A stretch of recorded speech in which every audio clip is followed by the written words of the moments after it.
अस्सलाम वालेकुम व्यूवर्स, कैसे हैं आप? उम्मीद है कि आप खैरियत से होंगे। आज इस क्लास के अंदर हम डिफरेंट स्ट्रक्चर पढ़ेंगे जो हम उर्दू जुमलों को इंग्लिश में ट्रांसलेट करने के लिए इस्तेमाल कर लेते हैं। वो तमाम व्यूवर्स जिन्होंने अभी तक चैनल सब्सक्राइब नहीं किया, आप चैनल सब्सक्राइब करें ताकि हर अपडेट आपको आसानी से मिल सकें। तो आइए शुरू कर लेते हैं। सबसे पहले है वैसे। वैसे के लिए हम क्या इस्तेमाल करते हैं अंग्रेजी में? By the way. By the way हम कब इस्तेमाल करेंगे? जब हम उर्दू में वैसे कहते हैं उसके लिए। जैसे कि इसका फार्मूला बनेगा बाय द वे के बाद फिर सेंटेंस। वो सेंटेंस इंट्रोगेटिव भी हो सकता है, वो अफर्मेटिव भी हो सकता है, वो WH क्वेश्चन का भी हो सकता है। जैसे कि देखें, वैसे वो आजकल कहाँ रह रहा है? वैसे वो आजकल कहाँ रह रहा है? By the way, where is he living nowadays? By the way, where is he living nowadays? वैसे कल आपने क्या खरीदा? वैसे कल आपने क्या खरीदा? By the way, what did you buy yesterday? By the way, what did you buy yesterday? वैसे आप आजकल क्या कर रहे हो? वैसे आप आजकल क्या कर रहे हो? By the way, what are you doing nowadays? By the way, what are you doing nowadays? वैसे मैं उसके बारे में सब कुछ जानता हूँ। वैसे मैं उसके बारे में सब कुछ जानता हूँ। By the way, I know each and everything about him. By the way, I know each and everything about him. तो वैसे के लिए हमने क्या इस्तेमाल किया? By the way का इस्तेमाल किया। इसके ज़रिए ऐसे जुमलों को हम आसानी से इंग्लिश में ट्रांसलेट कर सकते हैं। अपार्ट फ्रॉम दीज, ये इस्तेमाल होता है इनके अलावा कहने के लिए। जब हम उर्दू में कहते हैं ना इनके अलावा और भी हमें काम करने हैं, तो वहाँ पे हमें क्या इस्तेमाल करना होगा? इनके अलावा कहने के लिए अपार्ट फ्रॉम दीज का लफ्ज़ इस्तेमाल होगा। इसका फार्मूला कुछ इस तरह से बनेगा, अपार्ट फ्रॉम दीज के बाद फिर सेंटेंस। सेंटेंस आपका किसी भी टेंस का हो सकता है। इनके अलावा हमें और भी बहुत काम करने हैं। इनके अलावा हमें और भी बहुत काम करने हैं। Apart from these, we have many more things to do. Apart from these, we have many more things to do. इन आम मशगलों के अलावा वो मुख्तलिफ खेल खेलने से लुत्फ़अंदोज़ होती हैं। इन आम मशगलों के अलावा वो मुख्तलिफ खेल खेलने से लुत्फ़अंदोज़ होती हैं। She enjoys playing various sports apart from these regular activities. She enjoys playing various sports apart from these regular activities. इनके अलावा हमारे पास मोबाइल्स और कंप्यूटर्स भी हैं। इनके अलावा हमारे पास मोबाइल्स और कंप्यूटर्स भी हैं। Apart from these, we have mobiles and the computers. Apart from these, we have mobiles and the computers. पता लगाने को कहते हैं फाइंड आउट। फाइंड आउट हम इस्तेमाल करते हैं किस चीज़ के लिए? पता लगाने के लिए। जैसे कि मिसाल के तौर पे देखें, आपको इस कार का कैसे पता चला? आपको इस कार का कैसे पता चला? How did you find out this car? How did you find out this car? इसी तरह देखें, चलो पता लगाते हैं कि आपके जूते कहाँ हैं। चलो पता लगाते हैं कि आपके जूते कहाँ हैं। Let's find out where your shoes are. Let's find out where your shoes are. आपको कैसे पता चला मैं यहाँ हूँ? आपको कैसे पता चला मैं यहाँ हूँ? How did you find out I am here? How did you find out I am here? हम कैसे पता लगाएं कि वो कहाँ है? हम कैसे पता लगाएं कि वो कहाँ है? How do we find out where he is? How do we find out where he is? मुझे पता चला है कि वो आजकल पाकिस्तान में है। मुझे पता चला है कि वो आजकल पाकिस्तान में है। I have found out that he is in Pakistan nowadays. I have found out that he is in Pakistan nowadays. अब ये जो फाइंड आउट है ये टेंस के मुताबिक क्या करेगा? अपने आप को चेंज करेगा। कभी सेकंड फॉर्म में जाएगा, कभी थर्ड फॉर्म में चला जाएगा, कभी फर्स्ट फॉर्म में रहेगा। तो पता लगाने के लिए हम क्या इस्तेमाल करेंगे? फाइंड आउट का इस्तेमाल करेंगे। Ahead.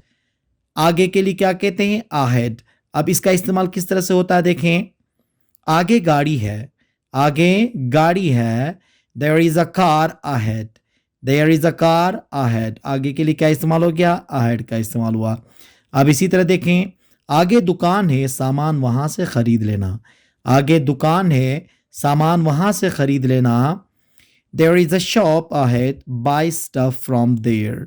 There is a shop ahead, buy stuff from there. आहिस्ता चलो, आगे पानी है। आहिस्ता चलो, आगे पानी है। There is water ahead, walk slowly. There is water ahead, walk slowly. आगे स्कूल है, गाड़ी आहिस्ता चलाओ। आगे स्कूल है, गाड़ी आहिस्ता चलाओ। There is school ahead, drive slowly. There is school ahead, drive slowly. देखिए, और वो भी कहने के लिए इंग्लिश में हम इस्तेमाल करते हैं and that too. And that too का इस्तेमाल करेंगे और वो भी कहने के लिए। अब इसका फार्मूला कुछ इस तरह से बनेगा, पहले सेंटेंस, फिर उसके बाद एंड दैट टू, फिर सेकंड सेंटेंस। मतलब एक सेंटेंस पहले आएगा, फिर एक सेंटेंस बाद में आएगा, दरमियान में क्या होगा? एंड दैट टू का हम इस्तेमाल कर लेंगे। जैसे कि देखें, असलम गांव चला गया है और वो भी अपने वालिद से पूछे बगैर। अब इसका क्या होगा? Aslam has gone to village and that too without asking his father. Aslam has gone to village and that too without asking his father. उसने मुझे डांटा और वो भी बगैर किसी वजह के। उसने मुझे डांटा और वो भी बगैर किसी वजह के। He scolded me and that too without any reason. He scolded me and that too without any reason. उसने गाली दी और वो भी अपने भाई के सामने। उसने गाली दी और वो भी अपने भाई के सामने। He abused and that too in front of his brother. He abused and that too in front of his brother. उसने मेरा जिक्र किया और वो भी सबके सामने। उसने मेरा जिक्र किया और वो भी सबके सामने। He mentioned me and that too in front of everyone. He mentioned me and that too in front of everyone. उसने मुझसे पैसे लिए और वो भी ज़बरदस्ती। उसने मुझसे पैसे लिए और वो भी ज़बरदस्ती। He took money from me and that too by force. He took money from me and that too by force. देखें, ऐसा वैसा कहने के लिए इंग्लिश में जो टर्म इस्तेमाल होता है रिफ्रेफ। रिफ्रेफ का इस्तेमाल होता है किस चीज़ के लिए? ऐसा वैसा। इसको हम निकम्मा कहने के लिए भी इस्तेमाल कर सकते हैं। इसका फार्मूला कुछ इस तरह से बनता है, देखें, पहले सब्जेक्ट, फिर उसके बाद हेल्पिंग वर्ब, फिर उसके बाद क्योंकि हम नेगेटिव जो सेंटेंसेस हैं इस्तेमाल करने वाले हैं तो इसलिए हमने नॉट लगा लिया है आगे रिफ्रेफ, फिर अदर वर्ड, मतलब यहाँ पे कोई भी नाम आ सकता है, कोई भी लफ्ज़ आ सकता है। जैसे कि देखें, वो ऐसा वैसा शख्स नहीं है। वो ऐसा वैसा शख्स नहीं है तो क्या होगा? He is not a riffraff person. He is not a riffraff person. अगर इसको हम नेगेटिव नहीं करके हम ये कहें कि वो निकम्मा शख्स से हो गया तो he is a riffraff person. यहाँ पे हम नॉट का फिर इस्तेमाल नहीं करेंगे क्योंकि निकम्मे के लिए भी इस्तेमाल होता है रिफ्रेफ का टर्म। असलम ऐसा वैसा उस्ताद नहीं है। असलम ऐसा वैसा उस्ताद नहीं है। Aslam is not a riffraff teacher. Aslam is not a riffraff teacher. उसका वालिद ऐसा वैसा आदमी नहीं है। उसका वालिद ऐसा वैसा आदमी नहीं है। His father is not a riff-raff man. His father is not a riff-raff man. वो ऐसी वैसी लड़की नहीं है। वो ऐसी वैसी लड़की नहीं है। She is not a riff-raff girl. She is not a riff-raff girl. वो ये ऐसा वैसा कॉलेज नहीं है। ये ऐसा वैसा कॉलेज नहीं है। This is not a riff-raff college. This is not a riff-raff college. देखिए खुदा के लिए खुदा का वास्ता या अल्लाह का वास्ता कहने के लिए इंग्लिश में क्या कहते हैं? For God's sake, for God's sake. अब इसका फार्मूला कुछ इस तरह से बनेगा, फॉर गॉड्स सेक को हम शुरू में लिखेंगे, फिर उसके बाद क्या करेंगे? सेंटेंस लिखेंगे। ठीक है, अब जैसे कि देखें, खुदा के लिए मुझे अकेला छोड़ो, या इस तरह से भी कह सकते हो, अल्लाह का वास्ता मुझे अकेला छोड़ो। अब इसका ट्रांसलेशन क्या होगा? देखें, for God's sake leave me alone, for God's sake leave me alone। खुदा के लिए सच बोलो, खुदा के लिए सच बोलो, for God's sake speak the truth, for God's sake speak the truth। खुदा के लिए मुझे कुछ मंगवाने दो, खुदा के लिए मुझे कुछ मंगवाने दो, for God's sake let me get something brought, for God's sake let me get something brought।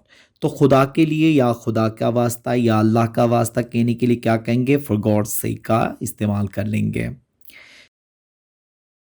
अल्लाह ना करे, अल्लाह ना करे के लिए क्या कहते हैं? God forbid, God forbid. अब इसका फार्मूला बनेगा गॉड फॉरबिड प्लस सेंटेंस। ठीक है, जैसे कि अल्लाह ना करे कि उसकी नौकरी चली जाए, अल्लाह ना करे कि उसकी नौकरी चली जाए। God forbid he loses his job, God forbid he loses his job। अल्लाह ना करे कि वो फेल हो जाएं, अल्लाह ना करे कि वो फेल हो जाएं। God forbid he fails, God forbid he fails। अल्लाह ना करे कि वो इस कंपनी को छोड़ें, अल्लाह ना करे कि वो इस कंपनी को छोड़ें। God forbid he leaves this company, God forbid he leaves this company। उम्मीद है कि आज का ये लेक्चर आपको पसंद आया होगा। Thank you very much.